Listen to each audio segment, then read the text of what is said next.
दरअसल हमारी एक संगठन है सरदार सेना की जनहित संकल्प पार्टी। जी, जी। तो ये आजकल जो यूजीसी पे लगातार तांडव मच रहा है पूरे देश के अंदर, उस पे जनहित संकल्प पार्टी का पूरे देश के अंदर ये पहला प्रेस कॉन्फ्रेंस था। पार्टियां तो तमाम हैं, लेकिन जनहित के मुद्दे पे सरदार सेना के संस्थापक, ये जनहित संकल्प पार्टी के राष्ट्रीय अध्यक्ष डॉक्टर आर.एस. पटेल जी ने पहली बार इस लखनऊ में प्रेस कॉन्फ्रेंस आयोजित करके अपनी बात रखी है यूजीसी पे खुल करके। अब मामला ये है कि यूजीसी को लेकर के आखिर इतना तांडव क्यों है पूरे देश के अंदर? क्या कारण है ऐसा कि जब भी एससी, एसटी, ओबीसी माइनॉरिटी के हित की बात आती है, उनके अधिकारों के संरक्षण की बात आती है, तब ये हिंदूवादी संगठन तथा कथित सवर्ण जो सामंतवादी मनुवादी सोच रखते हैं हजारों साल से, जो अपने को उत्पीड़न करने के लिए जैसे लगता है कि उनका जन्मसिद्ध अधिकार है, ये लोग सड़कों पे कूद जाते हैं। आपने देखा होगा 1990 में विश्वनाथ प्रताप सिंह की सरकार थी, भारतीय जनता पार्टी का अलायंस था, विश्वनाथ प्रताप सिंह जी प्रधानमंत्री थे। जब उन्होंने मंडल कमीशन लागू किया, मात्र 27% आरक्षण ओबीसी को देने की बात आई, भारतीय जनता पार्टी में एक झटके में अपना समर्थन वापस ले लिया।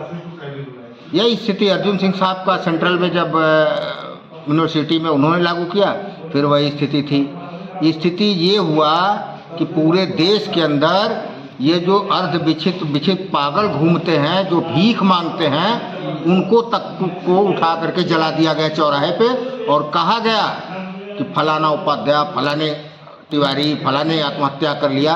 मतलब इतना तांडव, इतना दूषित मानसिकता तो मैंने देखा ही। वही है यूजीसी के मामले में। कौन सा बड़ा हो गया, क्या दिक्कत हो गया, आपको क्या दिक्कत है?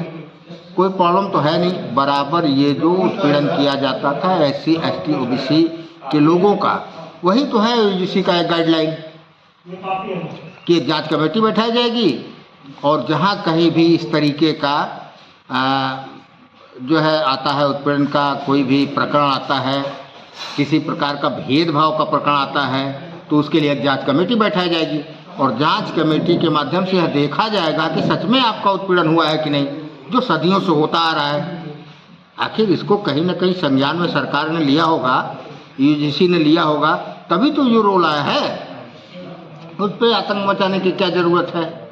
ईडब्ल्यूएस में तो हमने नहीं आतंक मचाया, बड़े खामोशी से झेल गए कि कोई बात नहीं भाई, आपको भी मिलना चाहिए।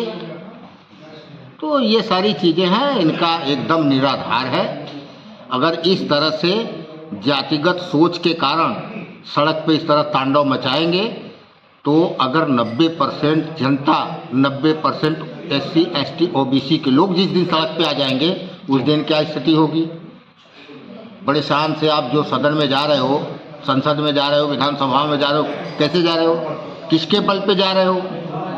ये जो मुट्ठी भर लोग टहल रहे हैं, आंदोलन प्रदर्शन कर रहे हैं, इसके बल पे आप जा रहे हो?